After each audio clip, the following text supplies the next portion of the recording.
You're listening to Reza Riffs with Keith Reza and Alan Lee, right here on LA Talk Radio.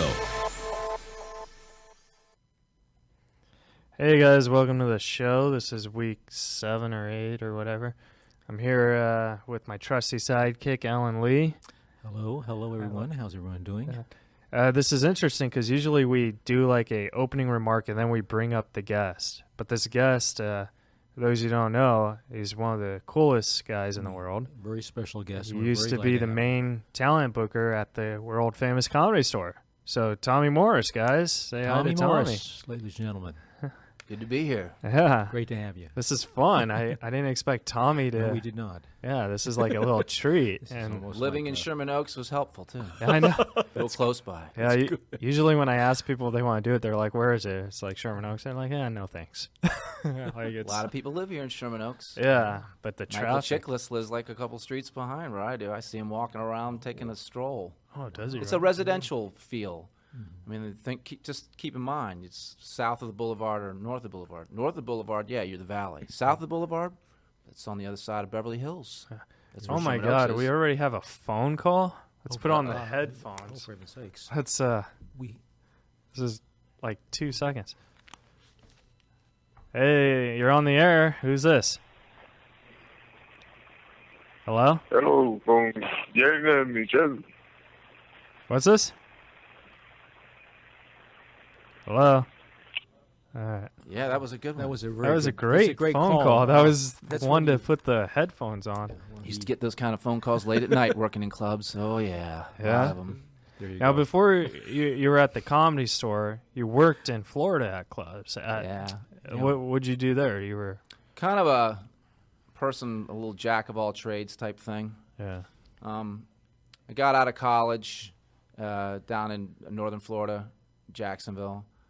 Before I finished school, I did some touring theater for about a year, and although it was okay, I didn't like it. So I had one semester left at school, and then I started working in a nightclub. Yeah. And when I started working in a nightclub, because of being a musical theater type person, you have a lot of personality, maybe more than your typical person that's working in a nightclub.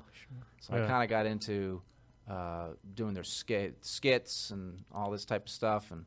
And then later on, I booked bands. I did television commercials. I was like a big fish in a small pond in Jacksonville. It's the truth. I worked at the one club 2 years, a national chain called Confetti.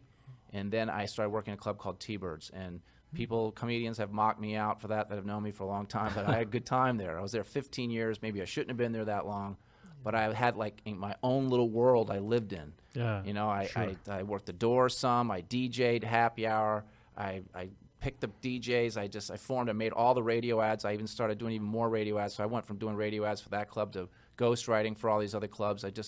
And I was on TV. I hosted a thing called Club Access on Fox. It was on 5:30 to 6, 5 days a week. And this was my world in Jacksonville. And then I meet this girl. She's a host and works at E! And some other stuff. And she becomes just enamored with talking with me. She said to me, she goes, "You're like a diamond lost in the beach here in Jacksonville." She tells me it's a concept for a show called Zootopia, where she goes around to zoos around the world. I created a character named Takahini Tom, which is footage of comedians have found and mocked me with that as well. And I Takahini Tom, and I created, and he was kind of a mock of Steve Irwin. He stole my Takahini Tom, and he was like crazy and zany. But unbelievably, we sold the show to New Waves, which is now bigger now, but 2001, their main thing was they did all the trailers for DreamWorks, which I think is what sustained them. Yeah. And then they were beginning to get into other things, you know. So they bought it. I moved out here to L.A. I don't know. I've been working in nightclubs all these years. I don't know what to do with myself. One time, back in about 98, I was staying here in the Hyatt in West Hollywood. My girlfriend says to me, she goes, "If we ever work here, you should work down there at the Comedy Store." I go, "Why?" She goes, you like to blab."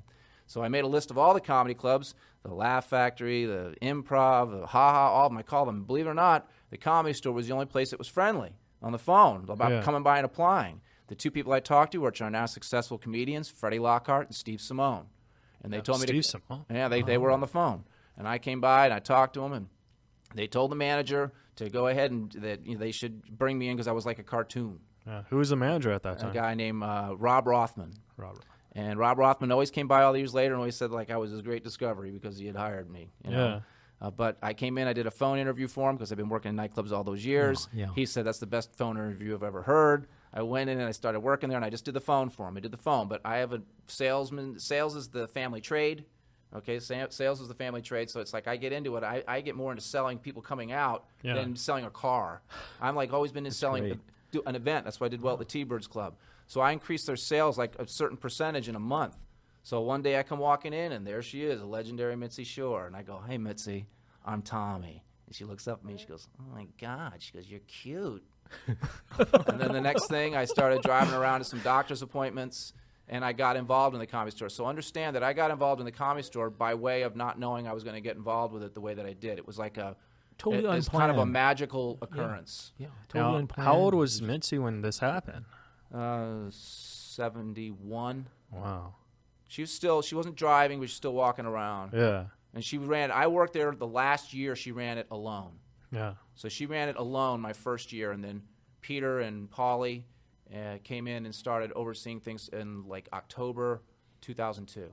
2002. And they didn't, Mitzi's a kind of person, she creates a lot of fear in people. She just always did. Intimidation fear. Yeah. And it's just even her own kids and everybody, they were afraid to try to change anything in there without talking to her. So Why do you think they that didn't is? come over and change everything. It was a long process to making it in. Why do you think that is? Because you were telling about that she's like a mother, and I Yeah, find it because it's like strong. you're lucky if you meet a human being like her once in your life. She's something I call the great individual, one of a kind.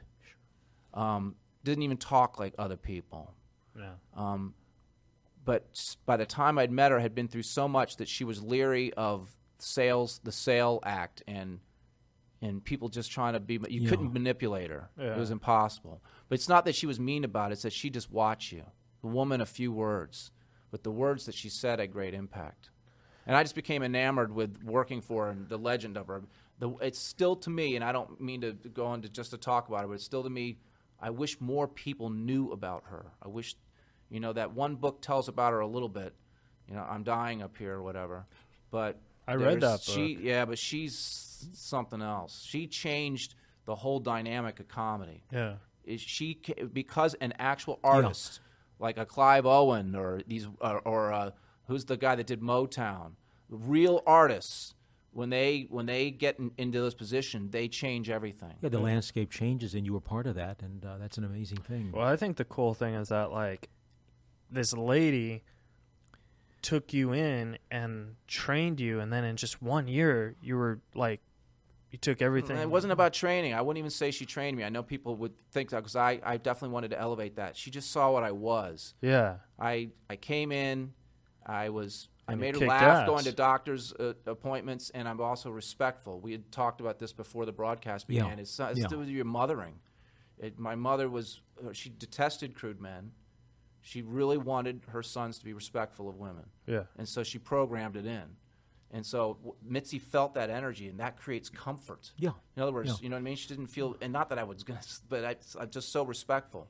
So I opened the door, make her laugh, be quiet when you should be quiet. Yeah. She's a moody lady. Moody. Yeah. And she says almost a nasty thing to you, but if you're one of those people you're like, Sure. and you let it roll off, Roll then it you can off. hang out with her. Yeah. You can be Mr. Offended and just leave. Because that's the way that was. And so our relationship was a friendship. It was a friendship. And she came in to do showcases, and I had the lights. Who put the lights like this? So I just tried to make it look nice for you. She goes, it does look nice. She noticed that I said to her, she said to me, she goes, I heard you managed a club in Florida. I said, why don't you be the manager? And I said, well, I don't think your club needs help like that. It needs help ground level.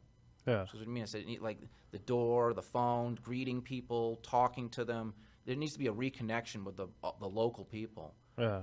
I said, my mother always told me it's the little things in life that make a difference. And man, that's when she looked at me. She said, your mother taught you that? And I went, yeah. She goes, you were raised by a wise woman. I said, I don't know if she's as wise as you, Mitzi. And she giggled. But the path to wisdom is a different path. Yeah. And that's why I am an unusual anomaly in Los Angeles. Yeah. Okay, I have been offered some interesting stuff because of things that I did, but I was like, I felt more purposeful at the store. And to be honest with you, as I found out, I think a lot of the things that people are thinking about me has already passed by. because that was at the moment. Yeah. I went ahead and defined myself as no Facebook, you can't find me artist. And they were like, well, we thought we might be interested in him, but he's too much like that. We need people that are going to kiss our ass. It's interesting how you say you don't have a Facebook or a Twitter, because I had to go through like 4 people just to contact you. I have a phone number. Yeah. I might go into those things if my life evolves into something different. There's a little bit of interest around me. I know that I'm controversial. The thing you'll find the most in conversations about me is that people will put me down and be negative on me. When you go over and you find out what they're about, they're usually not the most talented people. There are some people that will speak negatively about me that are really talented, but they're still not, they still got something from me. Yeah. I've had people that have been very cruel to me and said nasty things to me, but I always let it roll off. And I always just say it's because I'm not gay.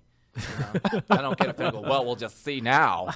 We'll see what happens now. And I'm just like, whatever. I let it roll off. Very different Tommy. Well, one of the things I couldn't feel like I did, which Mitzi did do, is I couldn't hug everybody. If I was gay, I could. You could hug everybody.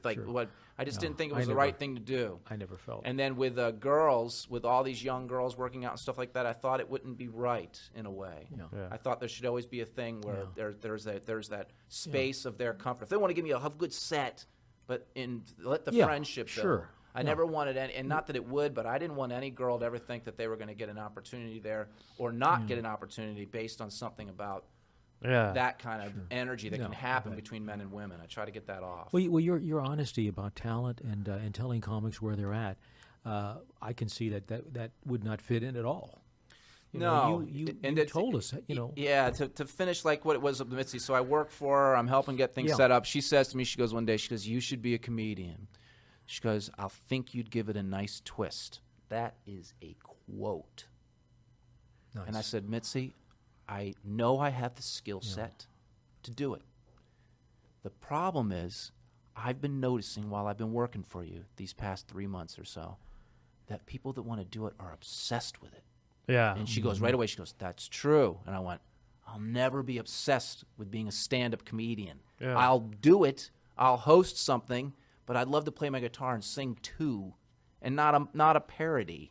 Like to be really, you know what I mean? So I said, but I am becoming very intrigued with you, which I was. Becoming very intrigued with you. And so she said to me, she goes, well, you know something? She goes, you're the first human being that I've met that I feel could do my work as well. She goes, because you have to be a very talented person yourself in order to see talent. And so that's when I kind of began my journey into looking at comics differently. This is before I was a talent coordinator. This is another 2 years goes by while I'm still just, but I started sitting next to her during the showcases. Yeah. I started seeing what she liked. I started seeing what I liked, Well, it's funny that you mentioned what you liked. Like, what was something that you liked? Like, what comic really, like, not, you don't even have to name names, just like a style. Just what was your... One of the things, Mitzi picked this group of people, which I did not say, I can't say I specifically picked when you go down a list. But what I did when I came in is I started scheduling them, like really pumping it. Now, she didn't want me, she was doing the lineups alongside me, and she didn't want me to change anything, but I started making some small changes, and she didn't say anything too much. Yeah. We did have a moment where I knew everything was going to change in about 2006, and that is she came in for a main room show, and I didn't know she was coming in, and I had made some changes. And Steve Byrne, who's pretty successful, he's on Sullivan and Son, Argus was out of town. He always goes second at 9:15, and I forgot he was out of town. Argus Hamilton? Argus Hamilton. So I stuck Steve Byrne at 9:15. Oh. Yeah. And he did unbelievable, and it's so great at work, but she came in and knew that was not what she did. Yeah. And so Steve Byrne, he wasn't on Sullivan and Son back then. No, I'm talking about this is when he was developing. This is 2006. Yeah. What Steve did is he came from New York and he'd been doing comedy a long time, but he spent a good 2.5, 3 years getting scheduled heavy in the OR, which changes you. Yeah. It makes you more human. And then that prepares you more for television. Yeah. It's an intimate room. Stand-up comedy is an intimate conversation with a crowd. So you work out in small rooms, and then you go do a 5,000 seater, and you work the same way. They'll listen to you. Sure, that's a great. You don't want to be a screamer like this. No. Yeah. Look at Larry the Cable Guy. Look at these guys. They don't scream at their audiences. They're having it because they know to keep it honed. Yeah. But point being was, but Mitzi, as I was driving her, she asked me to. Her assistant told the guy that's like her home care guy. He said, she wants you to drive her home. So I drove her home, and she said to me, she goes, did you change anything to my lineups tonight? And she goes, before you think very carefully before you utter your next word. Oh, man. Should say it like that? Yeah, which meant don't lie to me. And so I said, I did. I didn't add anybody, but I changed the order. And she goes, why did you do that? I said, because I'm there every night, and I had something change, and I thought it would work well. And I thought she was going to fire me because she notoriously fired everybody, which is, to be honest with you, it's a miracle I worked there that long because Mitzi she still fired people. It's just what she did. Mm-hmm. She says to me, she goes, well, you might just have a gift. She goes, I have so much I'd like to teach you, and I'm tired and I don't feel well. I said, Mitzi, I do. I want to learn. She said to me, she goes, we've said this before. God sent you to me, I'm sure of it now. And so I started doing the thing where I started doing the lineups. And point being is that from that point on, she wasn't telling me where to put them. She sat in the chair. She put her glasses on. She looked at it. And why don't you just switch this one to this one? But she started doing it. Yeah. And I started moving things around. So Joe Rogan, who's back at the Comedy Store right now, but if he remembers, and he doesn't feel real highly about me, I guess not, I don't know. But point being is that I put Ari Shaffir and Joey Diaz. Yeah. And Brett Ernst and all these people around him. I changed what started happening around him my first 2 years. I started taking that Joe Rogan packed OR and not putting these decisions Mitzi was coming up. Like, it's not that she wasn't still a genius, it's that she just wasn't in touch anymore. Do you know what I mean? Was Joe Rogan doing Fear Factor during this time? Yeah, he was on there then, yeah. He was listen, the place wasn't doing that great, but every Friday and Saturday night in the OR when Joe Rogan was sold out. Wow. I've never seen it bad. Yeah. I saw it get slow, but I saw us make it busier. And the last move in the last year and a half has been social media. We did some, but we went double fold into every venue using the younger guys. I mean, it's programmed into your brain. Sure. Once we started using the younger guys, then the place really started popping. And what I was trying to do, and I did, is you get these people to come in. Well, what? That's just one thing to get them to come in. Yeah. You got to give them something. You got to give them something. And I gave them something, which was my theme of my time there: innovative comedy. Yeah. Innovative comedy, man. Let's see what's going to happen next. Where are we standing? We're in L.A. We're not in Joe's Chicken Shack in the middle of nowhere. Thank you. So we're not just going to sit here and be like, "Oh, you're going to sit because you're some guy that's been on the road 18 years and never did anything with your life." No. That's where I come off like, "Whoa!" I have guys call me up, "Well, hi, I'm Joe Schmo. I've been on the road for 23 years, and I wanted to come off the road and just come into the Comedy Store. How do I start working out there?" And I was never mean.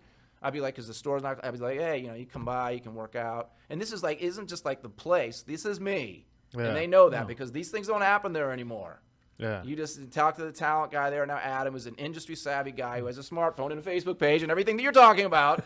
Yeah. You know what I mean? With me, it was like, well, wait, you seem to be a hard guy to find. I'm like, you could walk up the stairs here 5 nights a week, and I'm standing here, But whatever. But I just don't want. I don't want to just do that thing. They can work on an open mic. They can do this and that, but they're not going to come in and start becoming paid regulars there. No way. No, but I love it because it was very personalized, and you told them the situation without. What did I tell you? Here's something that she pointed out to me, and it's the truth about me. She said there is a difference between you and me. She goes, "You are a performer." She goes, "I'm not." She goes, "I wasted some of my time on writers." She goes, "I'm not mad they became writers, but if I'd known that's all they wanted to do, I wouldn't have given them as much stage time." She goes, "Since you're a performer, maybe you can look more for performers." Yeah. She goes, "With you, while you're here working for me, it's going to be takes one to know one." Nice. And that's why you're seeing Whitney and Chris D'Elia and Eliza Schlesinger and Gerard Carmichael and Andrew Santino and Theo Vaughn and Brent Morin. They are all performers. Yeah. You see? Yeah, you were telling us that's great. And you delineated that and stood by it. Oh, yeah. Fahim Anwar, Jesus Trejo, Francisco Ramos. These are all people that I nurtured in. It's not that comics, it's not like I'm a person that's just like the only one that sees it. I always have been not set in vanity. I always tap out and feel out what's feeling out.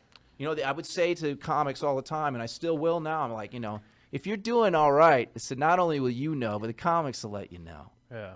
You guys they're honest with each other. Now, I have a question. Did you ever see a comedian just like with the audience just kill, and then you just said he or she just doesn't have what it takes, like in your mind? No, first of all, that word kill I don't use with any level except for Bill Burr. Bill. Okay. Chris Rock. John Caparulo, Sebastian Maniscalco, Al Madrigal. These people Pauly kill. Shore. Pauly knows how to kill. Yeah. He knows how to, and then he's so confident and so relaxed in what he is that he doesn't always want to or feel he has to. Pauly and Dave Chappelle are the two most relaxed people I've ever seen on stage, period. And that's a quote. Wow, there we go. They are both really relaxed. It's funny that, speaking of Pauly, you were on his TV show where you were like the main, I wouldn't say like the main guy, but you were in it quite a bit. I was supposed to be kind of the foil. Yeah, for minding the store. Yeah. It was a great experience. It was cool. I would have loved to have seen it go on and on and on. They had this thing that like if you didn't laugh, you write them and they send you $1. Do you remember that? No. I just remember that more than even the show, the advertising budget was large. Yeah. That I was recognized by people that have seen me in my life over that, and because of this my sordid youth, like such as emceeing male dance reviews, which I did for like 10 years between 22 and 32. I had all kinds of people try to, reach out and be like, "Oh my God, that's that guy." Yeah. And Facebook and all that was. I don't even think that was there yet. No, they just maybe MySpace. Messages at the store and all that. It was like a whole crazy thing. So point being is that almost got me. And then another thing too, which is one of the reasons I'm probably done, is I get a phone call from a friend of mine I went to college with, and he goes, "I'm sitting in Times Square looking up at you on a billboard." Because when did you even move to California?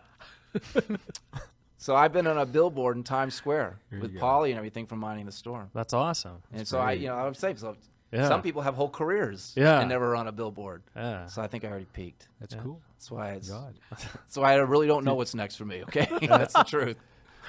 So it's funny because you're like a live a day every day how you live it type of guy. You know what I mean? I lived it at the store for so long. That's why I had a little bit of emotional withdrawal. We had just talked about this before. It's not about what anybody wants to make it out like it's some big Tommy got canned at the store. It's not about that. It's about a change of the guard. Yeah. That's really more what it is. And it's Pauly's time now. He has the gift. He's Mitzi's son. Mitzi's in all of her children, but a very important part is in Pauly. And then the depth of her intelligence is in Peter. And they're the ones that run the Comedy Store. Yeah. And Pauly's just as intelligent too, but he's an artist. It's a different type of a sensibility. Yeah. But yeah, when Pauly's not focusing on himself and he's looking out at talent, he knows who has it and who doesn't. So he's going to pick all the right people. This is the way it's supposed to be. This is the way it's supposed to be. This is Pauly's Mitzi Shore's son. Yeah. They own it. He picks the paid regulars. I was there to build a bridge from what it was to what it was going to be. And it took a long time, and I love Mitzi and I respect her, and that's why I did it. And that's why I was there. I just find myself, as you guys interview me, and one of the reasons I didn't mind coming and talking about this tonight at all, is I'm just not sure if this skill that I feel I have of comedic development, which is an actual skill, is something that should not be used anymore. Because it'll change the community of comedy. It just will. It's not about the place that has that. It's about the person that knows how to do it. Yeah, and I know clearly how, know I know how to do it. You I know how to definitely- pick it. And it's you're not, I'm not down on people. I'm not do or die. But there are some important things. One of the things that she did with me is she didn't teach me things per se, like say this, is that if I said something myself, then she validated me. And this was an important one. I said to her, I'm starting to come to the conclusion that the look is important. She goes, the look is everything. She goes, and remind you, I didn't say they have to be good looking. She goes, that's nice. She goes, but the look, some sort of look. She goes, that's what defines that they're a comedian. If they don't have a look, you know what they are? They're a writer. Really? That's She said I have that? to I have Wow. to use wow. You're taking my lines away from Like, me. But wow. Honestly, Tommy, wow. Yeah, well, that's why what do you think I stayed there so long for? She Beautiful would say man. these things. I would look at her, and I would always think in my mind, who are you, lady? Where are you They don't have from? the Did they look. drop you off of the spaceship? Nobody talks like this. Unbelievable. But then I just became onto my own thing. She said some very important things to me, and I'll tell you that defined me. She said this to me one time. I said, I don't know why I don't leave the store, nothing against you, and go out and try to get in the industry and become rich and buy my house and all this other stuff. She goes, you're an artist. You're the real thing. She goes, you care more about what you do than what you have. And I was sitting there like befounded. We were eating dinner, and she had a fork in her hand. And she turned around and she looks at me. She goes, you never heard that about yourself before, huh? I said, I've never heard it put like that. She goes, you're going to begin to feel a lot better now. And I have. Yeah. Because now I realize that it isn't about what I obtain.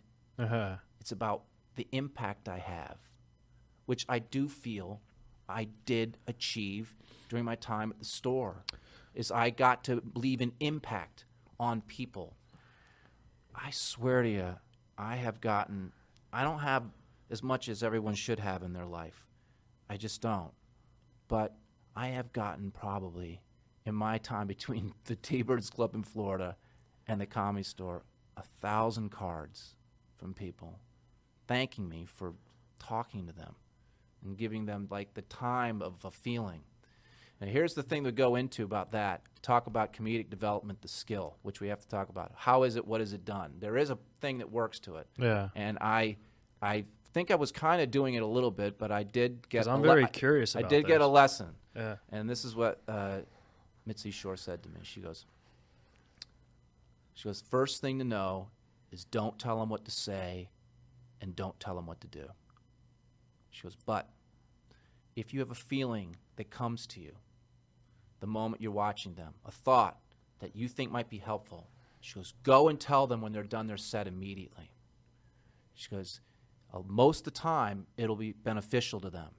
She goes, and you know what else is interesting? Is that later sometimes, a month or so later, maybe even longer, they'll come back to you and they'll say, thank you so much for what you said to me that time. It really helped me. She goes, and you won't even remember what you said. Yeah. Because that's the moment. Right. Yeah. I did. It happened to me this last week at Charlie's house. I said Charlie's something. house. That's your new. Well, that's a place I'm helping book right now. But the week before, I said something to some kid at the end. It was just an open mic night. But something came to my mind. I went over to talk to him. And he came back over this last week and he talked to me. He goes, I think you've changed everything for me. Because I told him, I said, you're stuck. I said, you're stuck. Yeah. And I told him some stuff and he said it helped him. So it does really actually work. Because it's how about this? It's not like a lesson book. No. It's a feeling that is pertaining to the actual human being you're It's looking so- at. It's thank you. individual. It's so intuitive and it's just Yeah. there.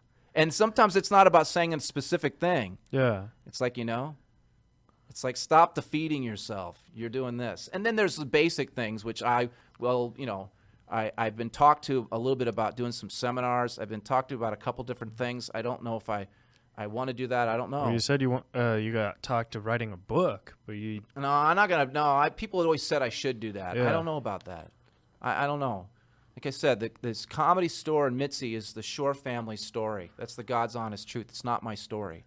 I am just a chapter in that place, okay? It's been open 72 to 2014. I was there 2001 to 2014. Okay, I've helped with the last part of like this next getting ready for something else, but the place is bigger than me. I always said the place was bigger than me. I Yeah. always talked like I wasn't going to be there forever. Not that I didn't think I probably would have stayed there forever, but I don't know. Maybe there's something else for me to do. How long were you thinking, like when you first got the job, were you thinking, oh, how long am I going to be here? No, I didn't think that way. I live in the moment. Yeah. Mitzi knows that about me. I think as far as the next day. I'm not a big planner. Yeah. But it helps you live in the moment. One of the reasons I think I had an effect with what I was doing is I lived it. There's not a day off. The phone's on all the time. Every day, every week, every month, every year. I lived it. Even Christmas? Every Christmas Day, there's something Oh. going on. I work Christmas night. You were there all year long. Yeah, I stopped working some of those holidays this last year or so because this isn't a true observation too, I was getting burnt out a little bit. Yeah. It's not that I still couldn't give good advice, you're just but I was tired. a little fatigued Been working now. until 3 a.m. since I was 22 and I'm Wow. 52. Yeah. It gets to be something where you're just like, And then you know that all the other people your age are home in their homes with their kids and their lives. And I just have one person I'm with, and we have our dog, and I live in an apartment. Yeah. So there was a big sacrifice to do what I've done because I didn't obtain during the normal age period things that people do, the checklist of life. And I'm not saying that I'm not trying to blame anything, but that's what you get if you live, eat, and breathe something like what I did. Yeah. You became the art. I put so much into it. I put my heart into it. Only certain people will know what that is. I knew in 2009 or something, maybe 2008. She came in, and I came over and kneeled by her, and she said to me, she goes, "It feels so good in here right now." And I went, "Thanks." I said, "I'm glad, Mitzi." And then she said to me, she goes, "Thank you." She actually recognized that I had changed and healed the energy inside the place. It's healthy for nurturing. And it's still there now. Yeah. So there's no negative to come from me. The store is beautiful. And let it perpetuate now because it's healthy. And it's got the people I found, the people that Mitzi found, the legendary people that come by. There's enough talent in that place to make it explode forever. So believe me, it's all kudos. But the thing I did is I lined it up. Yeah. I got it lined up. Lined up. And now is one of the things is we get not just the Comedy Store, but we go over to talking about even Charlie's House.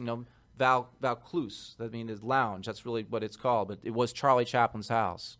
Wait, really? There's like real house? Yeah, he lived there. That was Charlie Chaplin's house. That's why it's called Charlie's house. Wow. No, they're calling it Charlie's house, but you just see what it's written on the outside. Let's talk, what it really is. It says Vaucluse Lounge.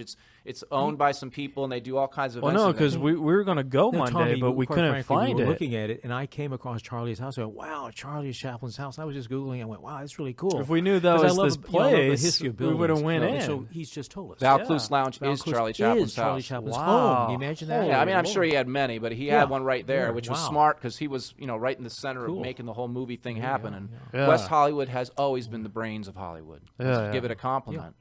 It's a clean. I used to say to people too. I go, it has a large gay community, which is great. I said, but one of the things that large gay community does is they're like, we want it safe and we want it clean. And it is. Yeah. It Wow. is. That is so interesting. Because remember we were trying to find it on Monday, Yeah. No. but we couldn't. No, we couldn't. We were like, Vaucluse Lounge. It's Yeah. it's the thing that the owners there, Brad and Claire, have done is they've made a very eclectic vibe. Yeah. Now Nice, they're yeah. interested in doing that kind of thing. Not to go like on a long thing, but so I stopped working at the Comedy Store at the end of July. I was around about a month, and then I decided to leave. I went to my older brother lives on an island called Roatan off of Honduras. I went down there, stayed with him 2 months, took a break, played guitar, sang, thought. Decided to come back here. When I got back here, I was contacted about would I be interested in helping schedule that show. And people have asked me already. They're like, "So how did you come to be doing this here?" I go, "I was asked." Yeah. Here you go. That's all you have to do with me. You just have to ask. We Yeah, even and asked. that's- what Well, we you do. guys asked. I don't mind. Yeah. I don't mind. I Well, don't. see, the thing with asking is like the thing that I was always taught is you just got to keep asking because what's the worst they're going to say? No.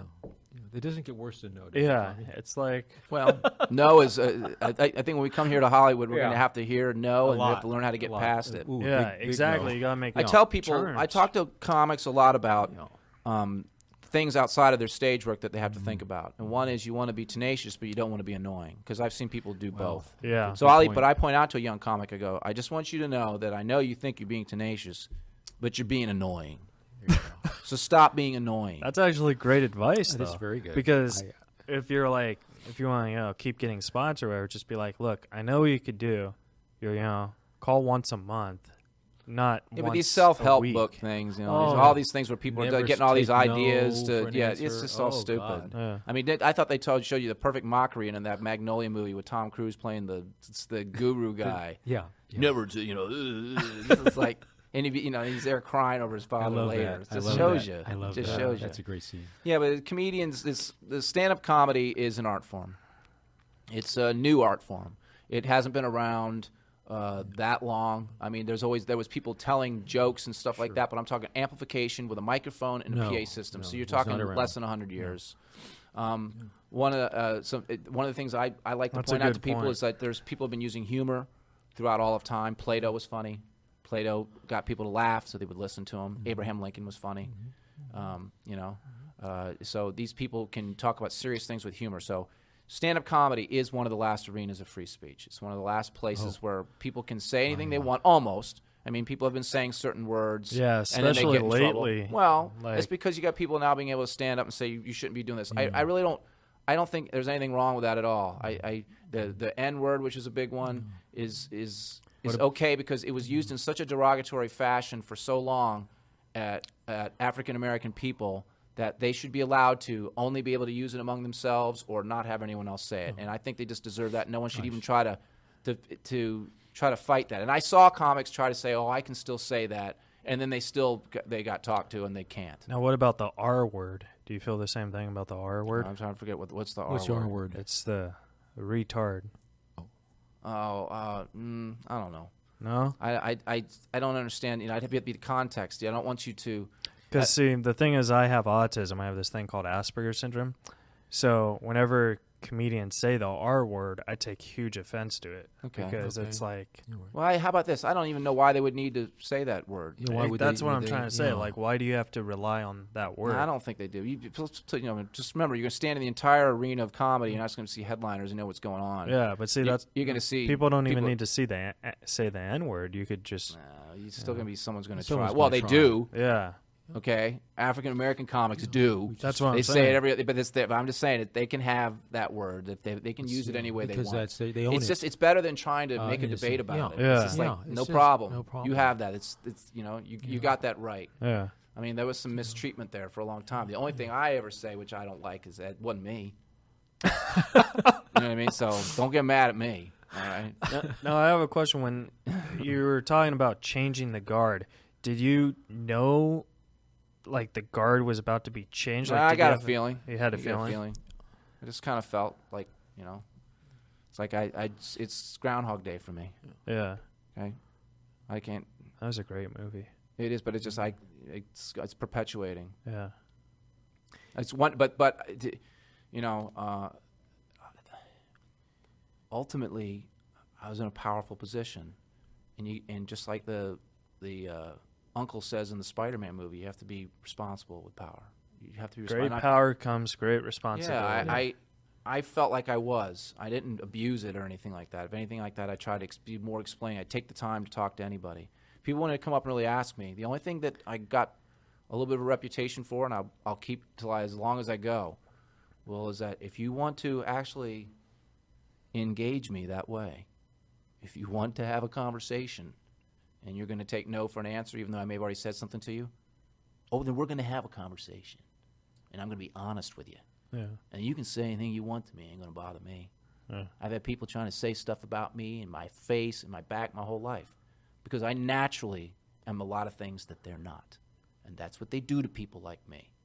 I'm just kidding. I'm not kidding you. So if a comedian, if they're going to go so far as you say to them, I already told you what's going on with you. You need to work on it. Some of them are real insistent because they're on this big rush to get famous or be validated. Yeah. And they come up and they go, you're just not seeing this and that. I have an honest conversation, and it's mean, but not brutal, and not cussing, but it's honest.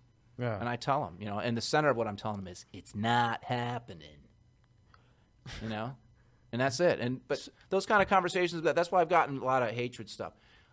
There'll be specific people that might even say really negative about me, but then if I was asked after they said the negative thing, I could still point out that I had a conversation with them at some point where they were thanking me for everything I'd done for them. But they only had it alone. That's a good point. With me. And they didn't want anyone else to hear it. Yeah, well, the honest part, they don't want to hear the honesty, man. No, they do. They do. But I mean, it's they don't want, it's the only way they can get better. Yeah. I don't think people want to hear brutal honest. No, not brutal, but they don't want to hear. You don't have to be brutally honest with truths. people like to be mean, like the Simon dude was on American Idol and stuff like. You don't have to be No, like that. no, not but I'm like saying that. engage. Point being is that if they don't take no for an answer, if they want to get down to like you're wrong, you're not seeing what I'm seeing, then you tell them the honest truth. Yeah. Yeah. And when I mean the honest truth, it's not like I'm never about tearing down human beings as human beings. That's the point. part I don't like. That's the point. Yeah. I have seen that done by comics too. I've seen them tear human beings down completely as please. human beings and then try to validate themselves and think they're nice people by buying drinks or do this and that. And it's just not nice. You don't need to tear human beings down that far. Yeah. But another thing, too, I want to say is that if somebody ever goes to a show somewhere and they're stupid enough to take on a comic, well, maybe you just might deserve it. Don't take on comics, idiot. Thank you, Tommy. What's wrong with you? You're not at the office there, honey. Easy peasy. That is the strong truth, sir. Come on. Yeah, but Thank come you, I like on. that. Yeah, really, No. really. A question that I had is, you talk about the input and stuff.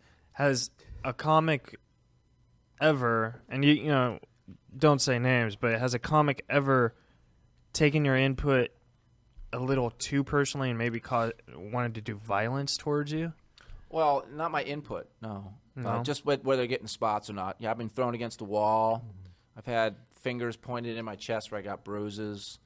I've been spit at. I've had a couple things like that. Pauly Shore doesn't count. Pauly never treated me like that. Honestly, I was only treated with respect by him. Yeah. He went through a little phase where he wasn't sure. He wanted to make sure that I wasn't going to be able to interfere with his time. But I worked alongside with him and in a conjunction between times in a way that I think he found good so he could work on his own things. And he's going to continue to work on his own things. But I still say the same thing. It was inevitability that Pauly would be the person that picks the paid regulars at the Comedy Store. Yeah. That's the way it should be. What I have come out with is a ability that I did not think I was going to have, which is actual comedic development. And what I would like to see of myself is somewhere to be able to do that. And right now, it's not that it's a big thing, but we're going to encourage people at the Vaucluse Lounge, Charlie's House as it's called, when we do the comedy on Mondays, that we're going to do a typical Evolution of Comedy night. So at 7 to 7:30, I get to show people what I am, which a lot of people knew there but didn't see. I play guitar and I sing. So the first half hour, I'm the opening act. And at 7:30 to 8, they're going to be open micers. We'll have 5 of them to get on, maybe a couple more. And I'm going to be there watching. And then we're going to schedule some intermediate level people that'll go up till, from 8 to 9. And I'll watch them too. Okay. And I'll be doing what I do, which I do. If I feel something, I'll tell them. If I don't feel anything, I'm not going to say anything. Okay. If I feel it, I'll tell them some stuff. Now, for comics to be able to come and get up during that time, be able to have someone with my experience and the way that I know how to work, be able to help them with any comments and stuff, that's worth it. Yeah. Because comics trying to tell the comics what to do is not always that good. It's this weird thing. It's called unsolicited advice a lot. I actually totally agree with that statement. That's why I like even I can't give Tommy a bigger thank you on that one. No, that doesn't work. That's why even there's the podcast where comics tell other comics what they think. It's like, it's okay, it's entertaining, but they're really not the right people because they have a tendency to be comparative. This is why I go back to the point of once I told Mitzi Shore that I was not going to be a comic. That's why she pointed out that I could do what she's doing, because by not being a comic, I can remain objective. I can see you for what you are, not the person I think you should be because I already perform and this works for me. But I tell you what I do though is I do give small performance tips, which Mitzi watched me do, and she said she had never done and she really liked. Things like pull the mic down from your face, stop pacing, slow down. Those are general things I tell anybody, but the funny thing is they don't actually ever hear it. They might have been already going up 2 years, no one ever said it to them. Yeah. It's the thing I like about comics is they're by and large intelligent enough that all they need is somebody to point that out, and then it changes. And then they start that one little extra thing. Thank you. Wow. I mean, it's nice to be helpful to them. It's one of the things that it's like, why don't I just go teach a comedy class somewhere? That's what I was going to think. Yeah, but it's like that's back to the thing. It's like the stuff I want to say to people, maybe it's not for everybody. Yeah. It's just for the people that deserve to hear it. Now, it sounds like a weird thing. No. Now, a question about Charlie's. Are you like training people to be like paid regulars over there? No, we're going to have headliners we're going to schedule after 9 o'clock, regular headliners, a mixture of people from the entire Los Angeles area that are comics. We're going to I'm just going to put the lineup together. I think I think we have like Jeff Garland coming this next week. We have some people that are okay. Yeah. Steve Simone and Jimmy Schubert have already done it, and Jesus Trejo was there last week. So it's just a workout spot. We're not a big comedy club, but we just want to get a vibe going in there with stand up. Yeah. The people of course are going to be entertained after 9 with shorter sets than a regular comedy club on a Monday night. But the early part is about getting an opportunity to be seen by someone who can actually say something. That's the evolutionary part. And that's just like taking a skill I have and just wanting to use it. And believe me, it's not about taking anything away from anywhere. It's about just adding something into the community. You might hear something, you might not. Now, if the Monday nights keep being successful, is there any chance you're going to want to do it Tuesdays, or do you think just? I think the owners are open to things. They're already were a little bit excited, but I really put my voice in there that I want to let this build first before you start spreading out. Yeah, we're actually got a really good time of year right now to build something, which is between now and Christmas. Hollywood and the industry have gone night and away, and they're on an island somewhere on their vacation. Yeah. So this is the perfect time to work on something artistically and nurture it. December, January. There's been a lot of excitement around it because there's people thinking about all kinds of ideas with it, and I don't want to jinx anything, but I'm surprised, and there's all kinds of stuff that's possible there. But I'm always like first things first. First things first. Let's just make it open successfully at the right time, and the show starts at the right time, and good people later, and. Is the waitresses that they didn't get good enough service? I mean, is the place making money? You got to look out for your place. If you don't look out for the place, they've got to make money. If they don't make money, then you're not helping the place. Helping the place, yeah. So I just want to see that happen. It's got an eclectic vibe in there. It's one of the things I liked about it. And there's nothing. Charlie Chaplin is probably one of the greatest entertainers that ever lived, ever, and definitely comedic. Oh yeah. To have some stand-up going on in a place that he owned sounds karmically sound. Cool. It sounds right. Very cool. I mean, you can have many things in there, but that just seems to fit. That's like, That's beautiful.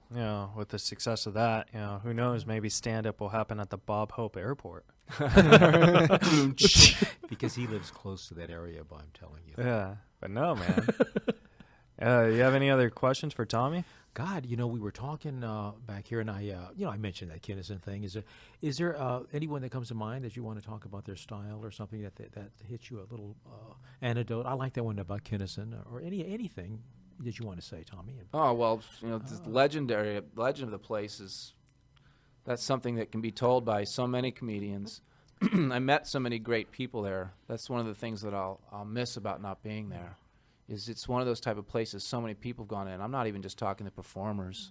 I remember one time John McEnroe and Patty Smythe came up to the booth, and they were like, we just left the worst show at the Improv, and we came here, we're only here in L.A. till tomorrow, and we just want to have a laugh. You think you can help us? And I always used to do a thing which I call Play Hollywood. So I took them right from the booth, right over to a booth, in charge, and I went back to the back, got their drinks, and had them on their table all within 2 minutes. Wow. I treated them like Hollywood. And another funny story that I like is this girl comes running up the stairs, and she's like, I'm getting ready to bring my dad in. He's kind of really well known, and I don't want anyone, to feel funny or anything like that. But it's his first time he's ever been here. And up comes walking the stairs comes Billy Idol. And here comes Billy Idol. I go, hey, good to see you. And she goes, so this is my dad, and this is his first time here. And I looked at Billy Idol, and I went, this is your first time here? And he looked at me like I might be old enough to. And I said, Billy, there's a picture at Mitzi Shore's house of you kissing her on the side of the face from about 1985. And he goes like this to his daughter, I've been here before. She goes, Dad, why didn't you tell me? He goes, I didn't want to ruin your surprise. Oh, well, at least that's sweet for him. I thought it was funny. And you had to ruin that girl's dreams. And then, there's some people that love comedy. Toby Keith always coming in, and he stays right at the very end. Dr. Dre all the time. Quentin Tarantino Dr. 2 or Dre. 3 times a year. Quentin Watches Tarantino. every single person. Yeah. I actually saw Francis Ford Coppola and his wife maybe about 5 months ago, and they came in for a while, and they enjoyed themselves. So the point being is that's always the other interesting part, too, is seeing the people that come in. Because keep in mind, it's not just the Comedy Store. It was Ciro's. It was one of the most legendary nightclubs in the United States. I'm glad you mentioned that. And it's very haunted. And speaking of haunted, that was one question I had. Go ahead. Was, there's 2 stories.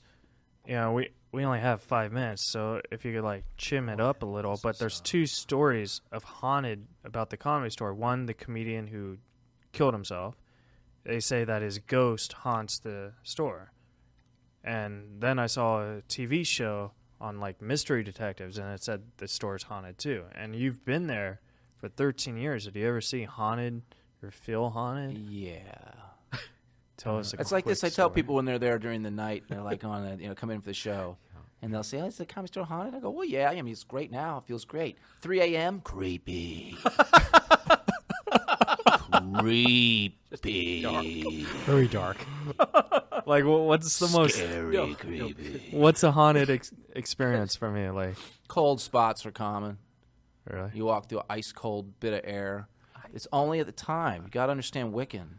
There's real things. Yeah. After 3, like 3:15, that's the time. No, you know, That's the time. So you're not just always got a there that point. late. No, So that's that's the reason true. people don't really That's see true. things. But sometimes, like let's say if a Dave Chappelle or someone would show up late, they'd stay on. You don't leave till 4. That's when it happens. Little weird. Little weird.